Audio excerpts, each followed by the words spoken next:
Hindi ko plano ang pumunta sa Impasugong Bukidnon guys. Pero napadahan ako dito. And then, out of the blue, naisipan kong pumunta dito. And ito yung tinatawag na communal ranch. Ito yung pinuntahan ko at ito yung matatagpuan sa Impasugong Bukidnon. And then, nakita ko rin dito yung Mount Culago guys na gusto kong balikan at akyatin.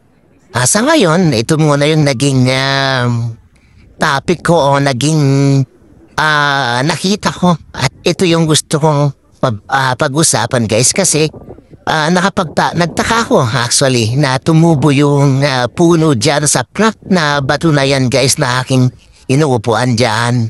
Tignan nyo naman guys, di ba?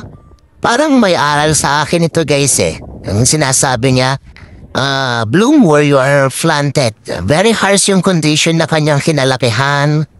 Supposed to be hindi tutubo ang anything dyan kasi nga bato yan. Pero nagugat siya dyan guys. Tumayo siya dyan guys.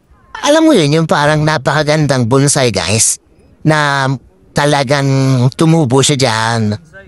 Nabuhay siya dyan. Kahit na mahirap yung sitwasyon. O diba guys? Ang galing. At saka ang tatagma dyan guys ha. Hindi siya basta-basta nagagalaw.